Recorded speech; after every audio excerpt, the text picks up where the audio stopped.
ہمارے اپنے فوت ہو جانے والے اور یہاں سے چلے جانے والے اپنے قریبی رشتہ دار سے محبت ہوتی ہے، اور ہماری خواہش ہوتی ہے کہ ہم مرنے والے کے لیے کچھ ایسا کریں جو ان کو آخرت میں فائدہ دے۔ اس کے لیے پھر ہمارے ہاں ایصال ثواب کیا جاتا ہے۔ تو یہ جو ہمارے ہاں ایصال ثواب ہے، یعنی ثواب کا پہنچانا ہے اپنے مرنے والے کو، اس کی جو شکلیں آج ہمارے موجود ہیں، کیا یہ شرعی اعتبار سے درست ہیں؟ جی، ایصال ثواب کی جو مروجہ شکل ہمارے ہاں چل رہی ہے کہ قل پڑھنا یا لوگوں کو، بچوں کو گھر میں اکٹھا کر کے قرآن مجید پڑھوانا اور اس کو کہنا کہ میری طرف سے جی اتنے قرآن مجید جو ہیں وہ میت کو بھیج دیے جائیں، میری طرف سے اتنے قرآن مجید میت کو بھیج دیے جائیں۔ پہلی بات تو یہ ہے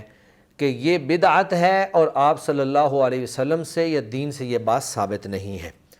اور بدعت کی گمراہی اور بدعت کے مردود ہونے کے حوالے سے آپ صلی اللہ علیہ وآلہ وسلم نے بڑی صراحت اور وضاحت کے ساتھ اس کا رد فرمایا ہے کہ جو شخص بھی دین کے اندر نئی چیز گھڑتا ہے وہ مردود ہے، اور ہر بدعت گمراہی ہے، اور ہر گمراہی انسان کو جہنم میں لے جانے والی ہے۔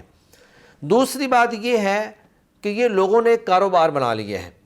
لوگوں سے پیسے لیتے ہیں اور پیسے لے کر کہتے ہیں جی آپ کے لیے میں نے اتنے قرآن مجید پڑھ لیے، آپ کے لیے میں نے اتنی دفعہ سورہ جو ہے اخلاص پڑھ لی، آپ کے لیے میں نے اتنے کل شریف پڑھ لیے، آپ کے لیے میں نے اتنی دفعہ جو ہے وہ آیت کریمہ پڑھ لی، حالانکہ پڑھا کچھ نہیں ہوتا ہے الا ماشاء اللہ۔ تو اگر وہ پڑھتے بھی ہیں تو بھی ایصال ثواب کی یہ شکل شرعی طور پہ درست نہیں ہے، اور اگر وہ پڑھ بھی لیتے ہیں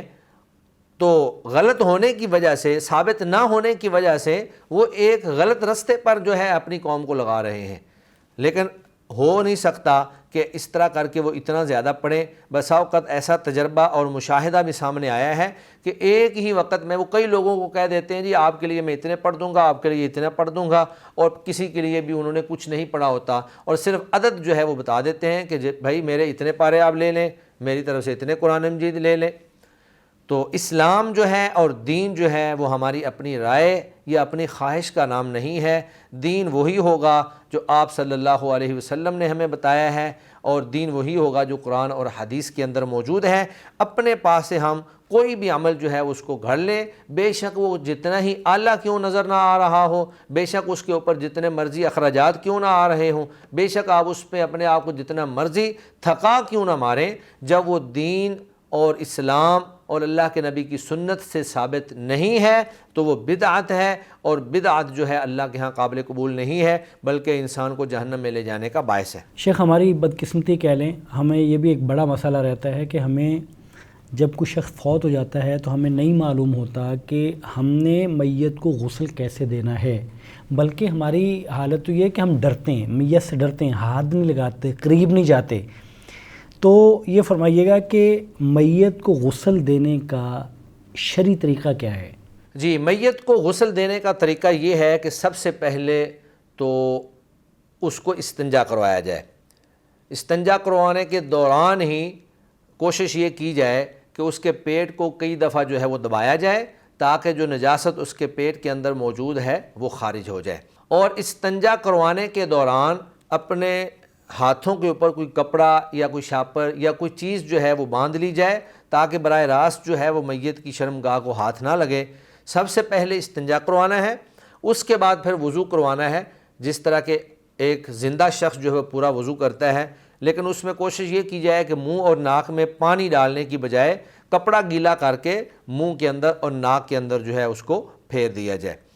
تو جب آپ نے مکمل وضو کروا لیا تو اس کے بعد جس طرح ایک زندہ شخص جو ہے وہ غسل کرتا ہے، اسی طرح آپ نے میت کو بھی غسل کروانا ہے۔ سب سے پہلے آپ نے اس کے سر پہ پانی ڈالنا ہے، 3 بار ڈالیں، پھر میت کی دائیں جانب اور پھر بائیں جانب، اور پھر صابن کے ساتھ، اور پھر پانی کے اندر بیری کے پتے جو ہیں وہ ملا کر اس پانی کے ساتھ جو ہے آپ میت کو غسل دیں۔ اب یہ غسل دیتے ہوئے پانی جو ہے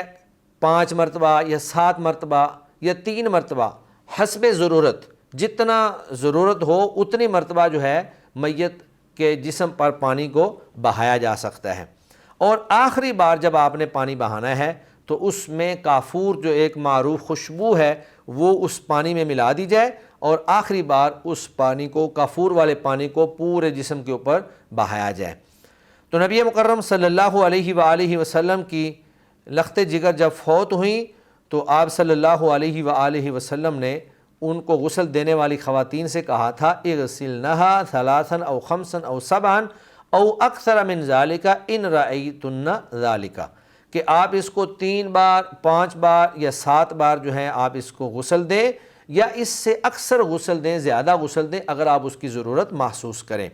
تو گویا کہ غسل کا درست اور شرعی طریقہ یہی ہے کہ سب سے پہلے استنجا کروایا جائے، جس میں پیٹ کی صفائی وغیرہ بھی کر لی جائے، اس کے بعد وضو جو ہے وہ کروایا جائے اور وضو کے تمام اعضاء دھوئے جائیں، اور اس کے بعد جس طرح ایک زندہ انسان غسل کرتا ہے اس کو غسل کروا دیا جائے، اور غسل مکمل کرنے کے بعد جو ہے اس کو کفن پہنا دیا جائے۔ اچھا، یہ تو آپ نے غسل کا طریقہ تو بتا دیا، یہ بھی فرمائیے گا، یہ بھی ہمارے ہاں اس میں مختلف ہو جاتا، رائے مختلف ہو جاتی ہے کہ جو عورت کا کفن ہے اس کے کپڑے کتنے ہوں گے؟ عورت کو کفن پہنانے کے حوالے سے 2 طرح کی روایات جو ہیں وہ موجود ہیں۔ بعض روایات کے اندر 3 کپڑوں کا تذکرہ ہے اور بعض روایات کے اندر 5 کپڑوں کا تذکرہ ہے، لیکن جمہور اہل علم کی رائے یہ ہے کہ مستحب یہ ہے کہ عورت کو 5 کپڑوں کے اندر جو ہے وہ کفن دیا جائے، تاکہ پردہ جو ہے وہ مکمل رہے اور عورت کا کوئی جسم کا حصہ جو ہے وہ ظاہر نہ ہو سکے یا ننگا نہ ہو سکے۔ چاروں مذاہب اربعہ جو ہیں ان کے نزدیک، احناف، مالکیہ، شافعیہ، حنابلہ، حتیٰ کہ ظاہریہ، سب کے نزدیک جو ہے راجح موقف یہی ہے کہ عورت کو 5 کپڑوں کے اندر جو ہے وہ کفن دیا جائے گا۔ امام ابن المنذر فرماتے ہیں کہ اکثر من نحفظ عنہ من اہل العلم یرا ان تکفن المرأة فی 5 اثواب، کہ زیادہ چیز جو ہم اہل علم سے دیکھتے ہیں یا محفوظ کرتے ہیں وہ یہ ہے کہ عورت کو 5 کپڑوں کے اندر جو ہے وہ کفن دیا جائے گا، اور وہ 5 کپڑے اس طرح ہوں گے کہ ایک تو چادر ہوگی جس کو ازار کا نام دیا جاتا ہے، جو پورے جسم پر پہنائی جائے گی، اس کے بعد ایک دوپٹہ ہوگا جس کو خمار کہا جاتا ہے جو سر کے اوپر دیا جائے گا، اور پھر ایک قمیض ہوگی اور 2 لفافے ہوں گے، یعنی 3 کپڑے پہنانے کے بعد پھر 2 لفافے جو ہیں، لمبے کپڑے جو ہیں جو عورت کے سر کے اوپر سے لے کر پاؤں کے نیچے تک جو ہے پھیلے ہوئے ہوں، جس کو 2 بڑی چادریں بھی کہا جاتا ہے۔ شیخ، یہ سوال کسی نے ہمیں بھیجا ہے، اگرچہ اس کا تعلق تو رمضان کے ساتھ ہے، لیکن وہ سوال یہ ہے، وہ کہتے ہیں کہ اگر کوئی شخص رمضان میں فوت ہو جائے، جب جنت کے دروازے کھلے ہوتے ہیں اور جہنم کے دروازے بند ہوتے ہیں، تو کیا اگر کوئی کلمہ گو شخص رمضان میں فوت ہو جاتا ہے تو وہ کیا جنتی ہوگا ہمیشہ کے لیے، اگرچہ وہ نماز نہ پڑھتا ہو، اللہ تعالیٰ کے احکامات کی پابندی نہ کرتا ہو، فرائض کی پابندی نہ کرتا ہو؟ تو کیا اس صورت میں بھی چونکہ جہنم کے دروازے بند ہیں، جنت کے کھلے ہوئے ہیں، تو کیا وہ جنتی ہوگا؟ جی، رمضان میں جہنم کے دروازے بند ہونے اور جنت کے دروازے کھلنے کا جو مفہوم ہے وہ رمضان کی فضیلت بیان کرنا ہے، نہ کہ یہ کہ اگر کوئی کافر جو ہے وہ رمضان میں اگر فوت ہو جائے تو وہ جہنم میں نہیں جائے گا۔ ہر شخص نے اپنے اعمال کے مطابق جنت اور جہنم میں جانا ہے، بے شک وہ رمضان میں فوت ہو، بے شک وہ رمضان کے علاوہ فوت ہو۔ اگر کوئی شخص مسلمان ہے، اللہ کا مومن، مطیع اور فرما بردار بندہ ہے، وہ رمضان کے علاوہ بھی فوت ہو جائے گا تو اپنے نیک اعمال کی بنیاد پر وہ جنت میں جائے گا۔ لیکن اگر ایک شخص کافر ہے، مشرک ہے، منافق ہے، اللہ رب العزت کا نافرمان اور باغی ہے، تو وہ شخص اگر رمضان کے اندر بھی فوت ہو جائے تو بھی وہ جہنم میں جائے گا، کیونکہ وہ جنت میں جانے کے لائق نہیں ہے۔ مشرک کے بارے میں اللہ رب العزت فرماتے ہیں اِنَّهُ مَن يُشْرِكْ بِاللَّهِ فَقَدْ حَرَّمَ اللَّهُ عَلَيْهِ الْجَنَّةَ وَمَأْوَاهُ النَّارُ، جس شخص نے بھی اللہ سے شرک کیا اللہ اس پر جنت کو حرام کر دیتے ہیں اور اس کا ٹھکانہ جہنم ہے۔ اور کافر کے بارے میں اللہ فرماتے ہیں اِنَّ اللَّهَ حَرَّمَهُمَا عَلَى الْكَافِرِينَ، کہ ان چیزوں کو اللہ تعالیٰ نے کافروں پر حرام کر رکھا ہے، یعنی جنت اور جنت کی نعمتوں کو اللہ نے کافروں پر حرام کر دیے ہیں۔ اب دیکھیں غزوہ بدر جو ہے وہ رمضان المبارک کے اندر ہی 17 رمضان کو جو ہے وہ منعقد ہوا اور برپا ہوا، اور اس غزوے کے اندر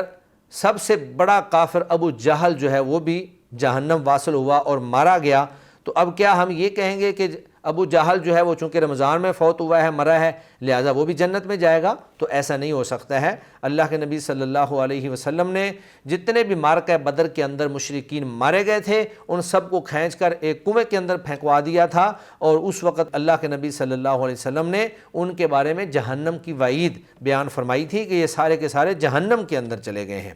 تو ایک کافر، مشرک، منافق، اللہ کا نافرمان اور باغی اگر رمضان میں بھی فوت ہو جائے تو وہ شخص جنت میں نہیں جائے گا، وہ جہنم کے اندر جائے گا۔ تو یہ جنت کے دروازوں کا کھلنا یا جہنم کے دروازوں کا رمضان میں بند ہونا، یہ رمضان کی فضیلت ہے۔ اللہ رب العزت گویا کہ ہمارے اندر جو ہے وہ نیکی کا شوق پیدا کرنے کے لیے، نیکی کی ترغیب دینے کے لیے اللہ تعالیٰ نے ہمیں یہ چیز بیان فرمائی ہے، یا اللہ تعالیٰ ایسا کرتے ہیں۔ باقی جو کافر ہے جس پر اللہ نے جنت کو حرام کر دیا ہے، جو مشرک ہے جس پر اللہ نے جنت کو حرام کر دیا ہے، وہ بے شک رمضان کے اندر فوت ہو جائے یا رمضان کے علاوہ فوت ہو جائے، وہ جہنم میں ہی جائے گا۔ رمضان جو ہے اس کے لیے فضیلت کا باعث کبھی بھی نہیں ہو سکتا۔ شیخ اسی طرح کا ایک ملتا جلتا سوال ہے کہ جو شخص جنت البقیع میں مدفون ہے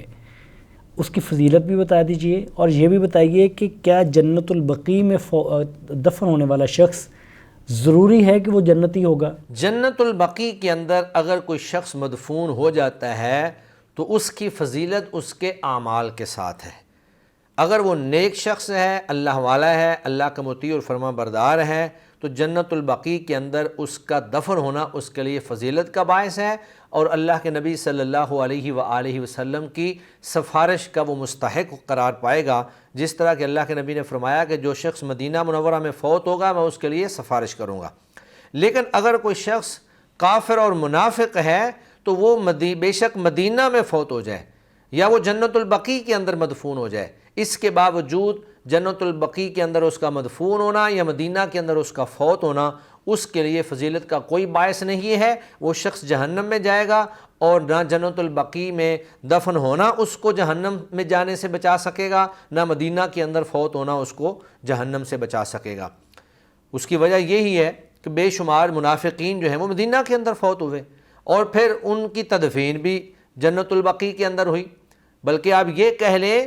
کہ رئیس المنافقین عبداللہ بن ابی، جس کی نماز جنازہ خود اللہ کے نبی صلی اللہ علیہ وسلم نے پڑھائی، اس کے منہ کے اندر اپنا لعاب مبارک ڈالا اور اس کو اپنی قمیض بھی پہنائی، لیکن اللہ رب العزت نے پھر بھی فرما دیا کہ استغفر لہم او لا تستغفر لہم ان تستغفر لہم 70 مرۃ فلن یغفر اللہ لہم، کہ یہ جو منافقین ہیں آپ ان کے لیے بخشش طلب کریں یا نہ کریں، اگر آپ 70 بار بھی ان کے لیے بخشش طلب کریں گے تو اللہ ان کو پھر بھی ہرگز معاف نہیں کرے گا۔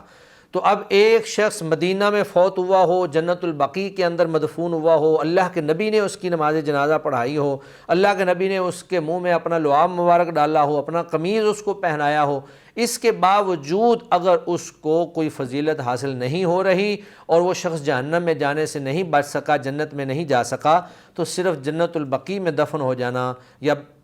مدینہ کے اندر فوت ہو جانا، یہ انسان کو جنت میں لے جانے کا صرف یہ عمل، یعنی صرف اس کی موت جو ہے یہ اس کو جنت میں نہیں لے جا سکتی۔ جنت میں اگر وہ جائے گا تو وہ اپنے نیک اعمال کی بنیاد پر جائے گا۔ اگر اس کے اعمال نیک ہیں تو وہ بے شک مدینہ میں فوت ہو، مدینہ سے باہر فوت ہو، جنت البقیع میں دفن ہو، جنت البقیع سے باہر دفن ہو، انشاءاللہ اللہ اس کو جنت عطا فرمائیں گے۔ لیکن جو کافر، منافق اور مشرک شخص ہے وہ بے شک مدینہ میں فوت ہو، جنت البقیع میں بھی مدفون ہو، تو وہ جنت میں نہیں جا سکتا۔ جزاکم اللہ خیر، بارک اللہ فیک، اللہ تعالیٰ آپ کو جزائے خیر سے نوازے۔ ناظرین، یہ تھا آج کا پروگرام جس میں ہم نے کچھ وہ اعمال اس پہ بات کی کہ جن کے بارے میں خیال کیا جاتا ہے کہ وہ دین ہیں، جبکہ وہ دین نہیں ہیں، وہ دین میں نئی باتیں ہیں، وہ ایجادات ہیں، وہ بدعات ہیں۔ اور اسی طرح بعض لوگوں کی کنفیوژنس تھیں، ان کے سوالات ایسے تھے جیسا کہ اگر کوئی شخص رمضان میں فوت ہو جاتا ہے تو کیا وہ جنتی ہوگا، کیونکہ جنت کے دروازے کھلے ہوتے ہیں اور دوزخ کے دروازے بند ہوتے ہیں، پھر کیا جنت البقیع میں مدفون شخص جو ہے جس کی تدفین وہاں ہوئی کیا وہ جنتی ہے؟ تو یہ سارے سوالات ہم نے آج کے پروگرام میں شامل کیے۔ آپ ہمیں ضرور سوالات اپنے بھیجیے، انشاءاللہ انہیں بھی ہم پروگرام کا حصہ بنائیں گے۔ السلام علیکم ورحمۃ اللہ وبرکاتہ۔